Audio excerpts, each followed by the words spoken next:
Sí. Buenas noches, hermanos, ¿cómo están? Dios les bendiga. Por favor, abran sus Biblias a Marcos 14. Marcos 14.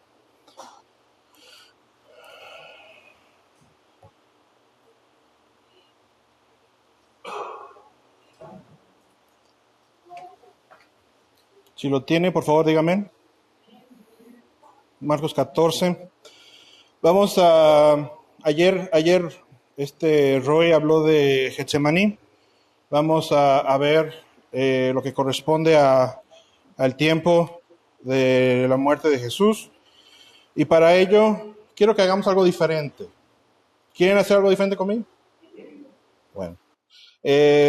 Tenemos un pasaje muy largo que leer, pero vamos a caminar a lo largo del pasaje y vamos a hacer una lectura comentada. Vamos a leer de 14:43, nos vamos a meter hasta casi el final del capítulo 15. Son capítulos largos, pero vamos a avanzar y a lo largo de ellos vamos a ir pausando. Y se puede hacer esto con una historia como la crucifixión. No se puede hacer esto con algo como Romanos. No se puede hacer una lectura comentada de Romanos así. Pero sí con una historia. Y esta historia tiene 5 escenas. ¿Ok? Está dividida en 5 partes. En 5 partes. Y vamos a caminar a lo largo de cada una de las 3. Y a lo largo de las 3 vamos a ir haciendo pausas. Y quiero que nos ubiquemos en el tiempo de lo que estamos haciendo. Si ustedes se acuerdan, Jesús el jueves en la tarde tuvo la cena con sus discípulos. ¿Se acuerda? O si no se acuerda, lean Juan 13 al 17. Juan 13 al 17 es la exposición más amplia de lo que pasó en el aposento alto. Fue donde Jesús le lavó los pies a los discípulos. La mejor teología del Espíritu Santo está en los capítulos 14, 15 y 16 de Juan, etc. Léanlo. Acuérdense que Jesús les decía que Él era el prometido. Cuando estaban los discípulos tristes, les decía, no se entristezcan, porque después de mí viene otro, el Espíritu Santo. Y todo eso pasó el jueves en la tarde. Era una semana especial, hermanos. ¿Ok? ¿Por qué? Porque era la semana de la Pascua. Era la semana de la Pascua. Y como es la semana de la Pascua, no la cena que era normalmente del viernes en la tarde, para el Shabbat, para el sábado, se iniciaba desde un día antes. Entonces toda la historia empieza desde el jueves en la tarde, cuando están comiendo. Si se acuerdan, Jesús le dice a Judas que vaya a hacer lo que tenga que hacer. Se va, dice que cantan juntos, cantaron alabanzas y se fueron a Getsemaní. En Getsemaní, Jesús les dijo, espérenme aquí, voy a orar. Se fue allá y estuvo algunas horas orando. Podemos calcular que Jesús estuvo orando en Getsemaní como hasta la medianoche, entre el jueves y el viernes. Y más o menos a esa hora, a la medianoche entre el jueves y el viernes, es que empieza nuestro pasaje en el versículo 43 de Marcos 14. Luego, hablando él aún, vino Judas, que era uno de los 12. Y con él mucha gente con espadas y palos de parte de los principales sacerdotes y de los escribas y de los ancianos. Y el que le entregaba les había dado señal, diciendo, al que yo besare, ese es, prendedle y llevadle con seguridad. Y cuando vino, se acercó a él y le dijo, maestro, maestro, y le besó. Entonces ellos le echaron mano y le prendieron. Pero uno de los que estaba allí sacando la espada hirió al siervo del sumo sacerdote, cortándole la oreja. ¿Sabemos que ese fue? Pedro. Y respondiendo Jesús le dijo, como contra un ladrón habéis salido con espadas y con palos para prenderme. Cada día estaba con vosotros enseñando en el templo y no me prendisteis. Pero es así para que se cumplan las escrituras. Entonces, todos los discípulos, dejándole, huyeron. Pero cierto joven le seguía, cubierto el cuerpo con una sábana, y le prendieron, mas él, dejando la sábana, huyó desnudo. Hasta aquí fue cuando empezó el camino de su arresto, que lo llevó hasta la cruz. Y algunas cosas que podemos resaltar de esta escena en Getsemaní, en su arresto a la medianoche entre el jueves y el viernes, es una traición. La traición de Judas. Y una traición más clara no podía ser. Dijo, el que me acerque como que es mi amigo, como que es mi maestro, aquel que conozco y que vean que trato con mucha familiaridad, ahí se agarra. Qué terrible traición. No solamente vemos una traición, vemos un grupo de gente que venían con soldados armados hasta los dientes a prender a un solo hombre. Y él les dijo, ¿por qué vienen conmigo, contra mí como contra un criminal?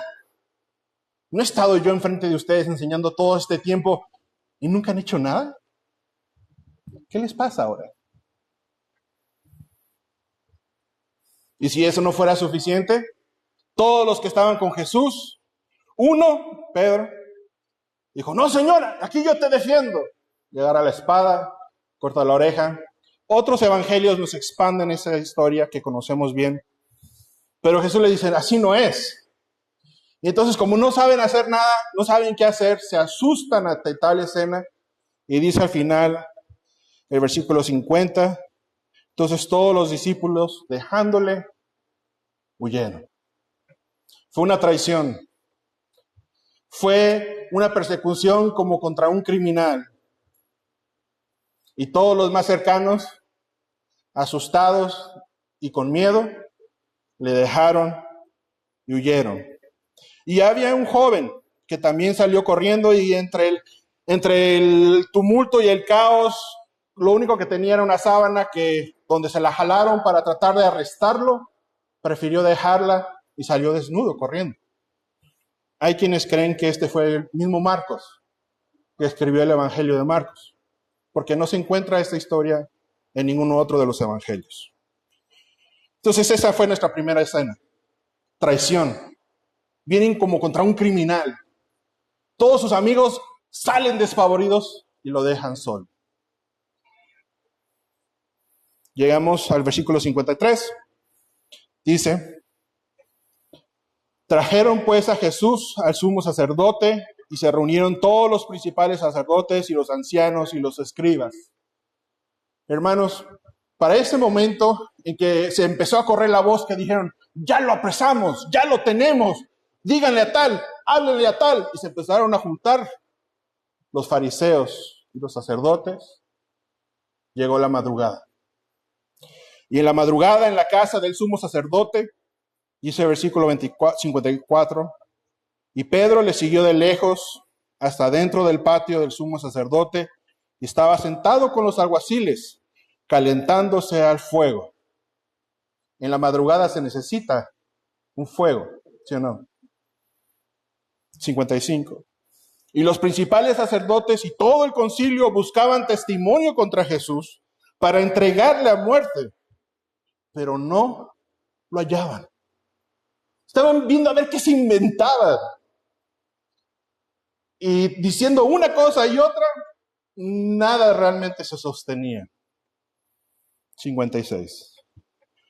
Porque muchos decían falso testimonio contra él, mas sus testimonios no concordaban. Entonces, levantándose unos, dieron falso testimonio contra él, diciendo, nosotros le hemos oído decir, yo derribaré este templo hecho a mano y en 3 días edificaré otro hecho sin mano. Pero ni aún así concordaban en el testimonio. Entonces el sumo sacerdote, levantándose en medio, preguntó a Jesús diciendo: ¿no respondes nada? ¿Que testifican estos contra ti? Mas él callaba y nada respondía. ¿Se acuerdan Isaías que dice: como oveja al matadero no abrió su boca? El sumo sacerdote le volvió a preguntar y le dijo: ¿eres tú el Cristo, el Hijo del bendito? Y Jesús le dijo: yo soy. Y veréis al Hijo del Hombre sentado a la diestra del poder de Dios y viniendo en las nubes del cielo. Entonces el sumo sacerdote, rasgando las vestiduras, dijo: ¿qué más necesidad tenemos de testigos? ¿Habéis oído la blasfemia? ¿Qué os parece? Y todos ellos le condenaron, declarándole ser digno de muerte. Y algunos comenzaron a escupirle y a cubrirle el rostro y a darle de puñetazos y decirle: profetiza. Y los alguaciles le daban de bofetadas.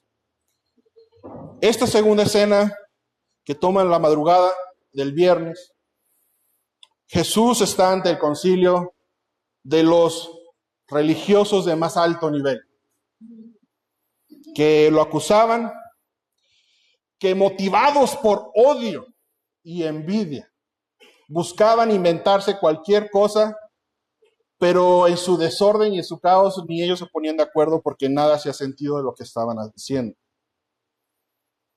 El punto era condenarle, como fuera.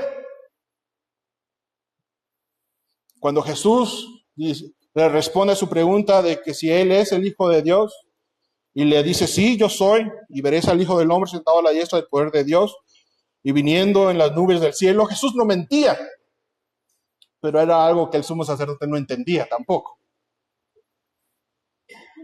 Y de eso se agarró: miren lo que Él dice. Entonces, sí. Y en ese movimiento de ese grupo de gentes motivados por su odio, buscando cualquier razón, al final lo que hacen es lo humillan y actúan con violencia al escupirle, al taparle el rostro y darle puñetazos. En otro de los evangelios nos dicen: adivina, ¿quién te pegó? ¿Quién fue? Y así jugaron con él.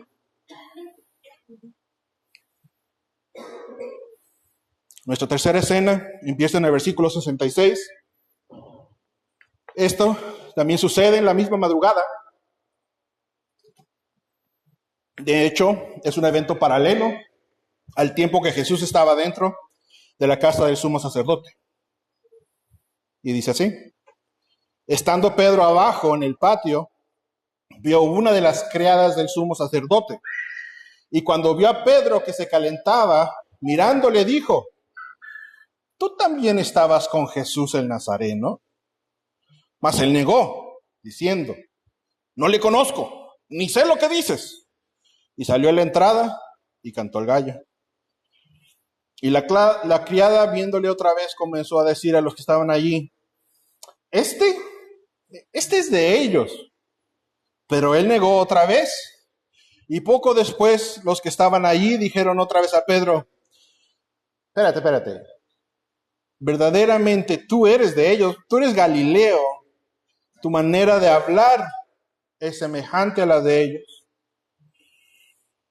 Entonces, Pedro, viéndose acorralado, dice, y lo que dijo, lo dice con maldiciones y con juramentos. Dice: no conozco a este hombre de quien habláis. Y el gallo cantó la segunda vez. Entonces Pedro se acordó de las palabras que Jesús le había dicho: antes de que el gallo cante 2 veces, me negarás 3 veces. Y pensando en esto, lloraba. Esta historia es muy conocida Y muchas veces decimos, ese Pedro de verdad negó a Jesús. Pero vimos que Judas traicionó a Jesús. Que los soldados iban contra Jesús como un criminal. Que los sacerdotes y los religiosos, motivados por odio, buscaban cualquier tipo de acusación contra Jesús. Todo el mundo estaba en contra de Jesús. Y aquel que era su amigo, su cercano a él, al verse en esta situación, sin lugar a dudas, difícil, lo negó. No solamente lo negó, sino que maldijo y dijo, no lo conozco, no sé quién es ese hombre, hablando de su Señor. ¿Se acuerdan cuando le había dicho anteriormente, tú eres el Hijo de Dios, tú tienes palabras de vida? Y Jesús le dijo, bendito Pedro, porque Dios te ha revelado eso. De la misma boca, no conozco a ese hombre. Y termina nuestra escena 3. Y claro, el gallo cantó. Entonces empieza a amanecer.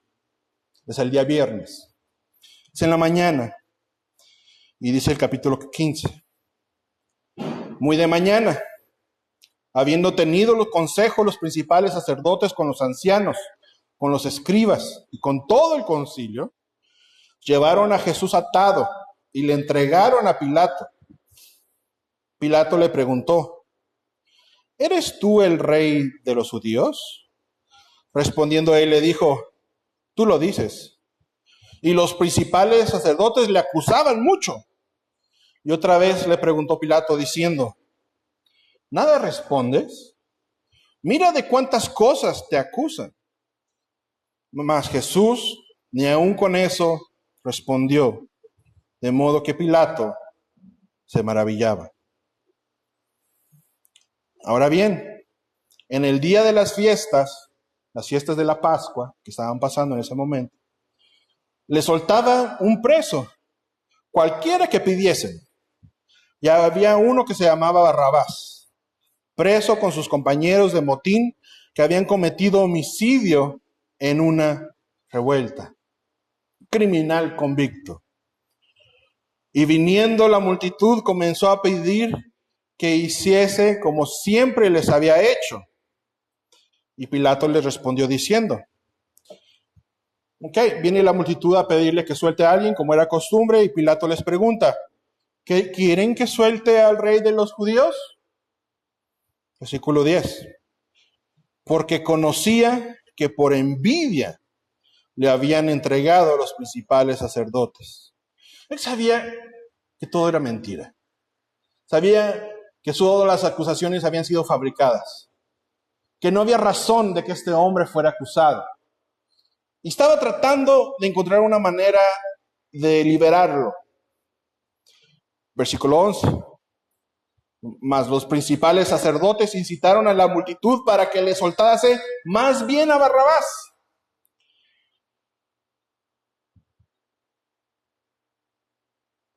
Un criminal, un homicida, un inocente, un justo. ¿Quién quieren que le suelte? Los sacerdotes, moviendo a la multitud, pidieron que soltaran a Barrabás. Versículo 2. Respondiendo Pilato, les dijo otra vez, ¿qué pues queréis que haga con este del que llamáis rey de los judíos? Y ellos volvieron a dar voces, crucifícale. Pilato les decía, pues qué mal ha hecho. Pero ellos gritaban aún más, crucifícale. Y Pilato, queriendo satisfacer al pueblo, como buen político, le soltó a Barrabás y entregó a Jesús después de azotarle para que fuese crucificado. Pilato, sabemos en otros de los evangelios, que hizo el hecho de lavarse las manos y decir, yo estoy libre, yo no estoy de acuerdo, allá ustedes, hagan lo que quieran. Pero al ceder, también participó. Dice, versículo 16, entonces los soldados le llevaron dentro del atrio, esto es al pretorio, y convocaron a toda la compañía. Lo llevaron a un área donde estaban los soldados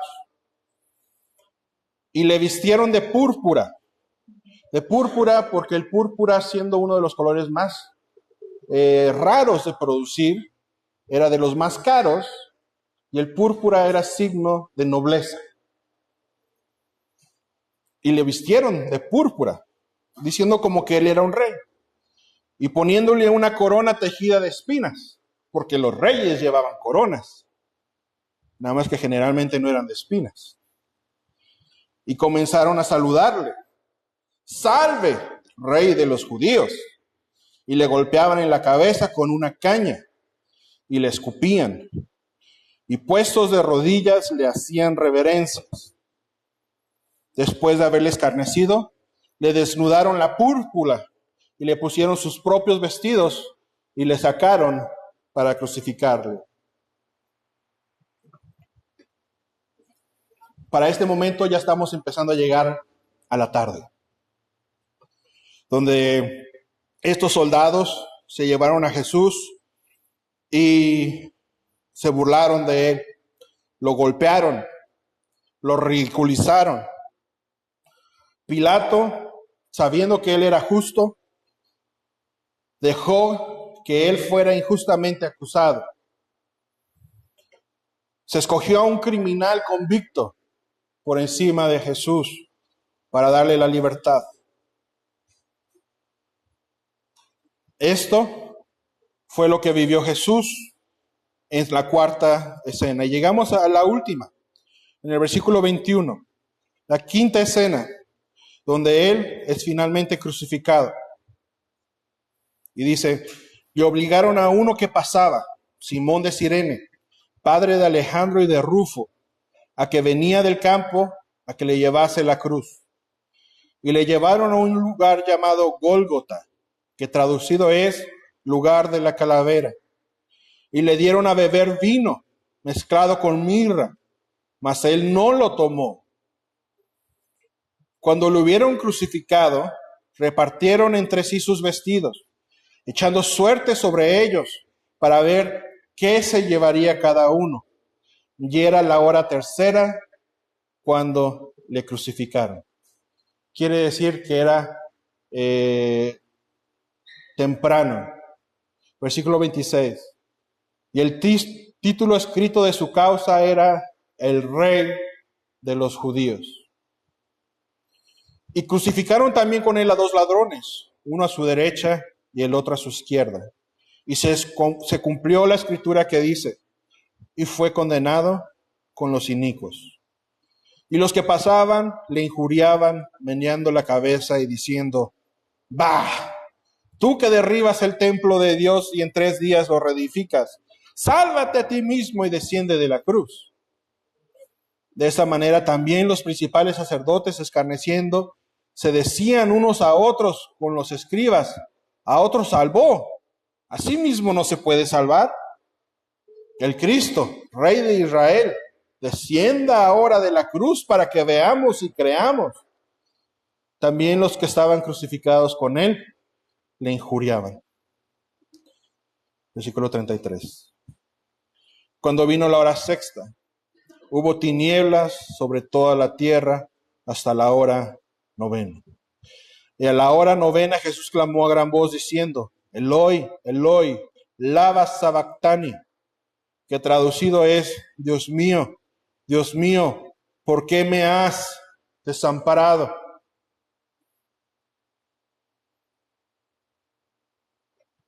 En esta escena vemos cómo Jesús, al ser crucificado, la gente seguía burlándose de él, seguía ridiculizándolo. La gente, tal vez los sacerdotes y los que lo habían promovido que lo crucificaran, creían que habían ganado, que habían hecho lo justo, que este charlatán había obtenido su merecido, y por eso se burlaban de él. Pero él en la cruz clama estas palabras: Eloi, Eloi, lama sabactani. Dios mío, ¿por qué me has desamparado? Y estas palabras tienen gran significado. Gran significado. Porque a él hablar de que Dios lo había desamparado, está hablando de la verdad que anunció el profeta Isaías mucho antes, cuando dijo: todos nosotros nos descarriamos como ovejas, cada cual se apartó por su camino, mas Jehová cargó en él el pecado de todos nosotros. Su clamor, preguntando por qué se encontraba desamparado, es porque en ese momento el pecado de todos nosotros fue cargado sobre él. En ese momento él experimentó el profundo desamparo que vive una persona que experimenta una eternidad sin Dios. Porque no hay mayor desamparo que llegar al infierno y que sea para siempre. Llegar al infierno y que no haya perdón, que ya no haya misericordia, ya no haya gracia de Dios. Jesús experimentó eso por nosotros, para que nosotros no tengamos que experimentarlo también. Versículo 35. Y algunos de los que estaban ahí decían, al oírlo: mirad, llama a Elías. Y corrió uno y empapando una esponja de vinagre y poniéndola en la caña, le dio a beber diciendo: dejad, veamos si viene Elías a bajarle. Mas Jesús, dando gran voz, expiró. Entonces el velo del templo se rasgó en dos, de arriba a abajo. Murió nuestro Señor. Y al morir, el velo que dividía el lugar santísimo fue expuesto y fue abierto a todos, porque Él lo acababa de abrir.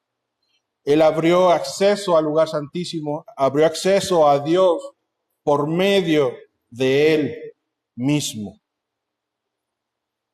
Y llegamos al versículo 39,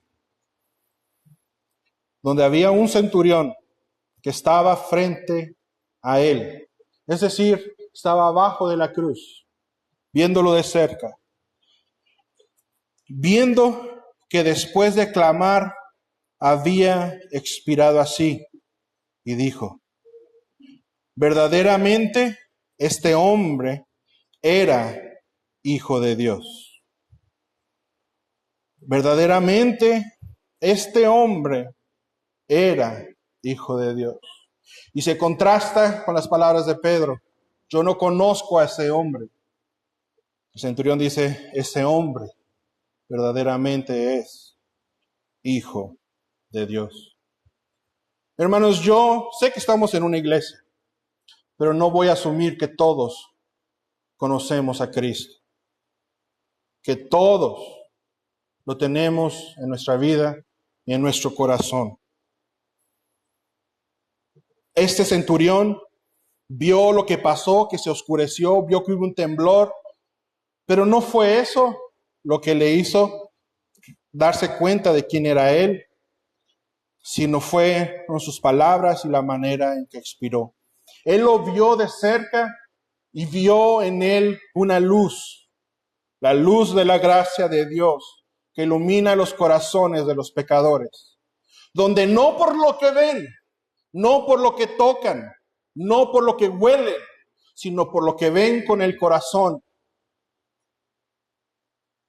El corazón que dice: verdaderamente tú eres el Hijo de Dios. Verdaderamente tú eres mi Señor. Si tú no le conoces, no hay mejor tiempo que hoy. Él es Dios, hecho hombre, que vino a morir en la cruz para pagar por tus pecados. Y tal vez has escuchado mucho de Él, y no me importa que hayas escuchado mucho de Él. Le conoces. Le conoces. ¿Él vive en tu vida o no? ¿Lo ves con los ojos del corazón como el centurión y lo reconoces como tu Dios? Vamos a cerrar los ojos. Dice Isaías 53, mientras cierran los ojos, ora en tu lugar y voy a leer este pasaje. Despreciado y desechado entre los hombres, varón de dolores, experimentado en quebranto, y como que escondimos de él el rostro, fue menospreciado y no lo estimamos.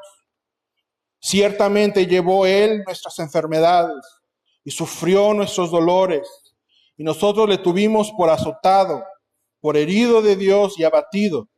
Mas él herido fue por nuestras rebeliones, molido por nuestros pecados. El castigo de nuestra paz fue sobre él, y por su llaga fuimos todos curados. Todos nos descarriamos como ovejas, cada cual se apartó por su camino, mas Jehová cargó en él el pecado de todos nosotros. Padre Santo, en esta noche venimos delante de ti en el nombre de Cristo Jesús.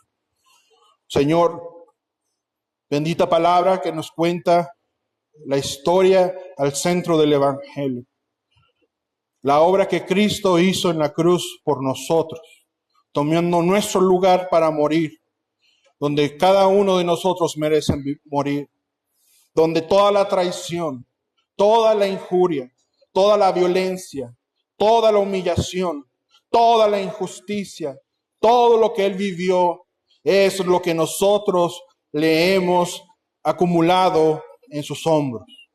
Es mi pecado, es nuestro pecado el que lo llevó a la cruz. Es mi pecado por el cual soy digno de muerte. Pero Él murió por mí para que yo no muera y no me vea desamparado. Señor, ampara a aquellos que en este lugar no te conozcan hoy. Que Cristo ilumine en sus corazones la luz de tu gracia. Ilumine en sus corazones, Señor, la fe para creer que Cristo es el Hijo de Dios, que Él es nuestro Señor y que todo aquel que cree en su nombre será salvo, como yo un día fui salvo. Gracias, Señor, por Cristo Jesús, nuestro Señor. Gracias por Él, Señor. En su nombre oramos y agradecemos. Amén.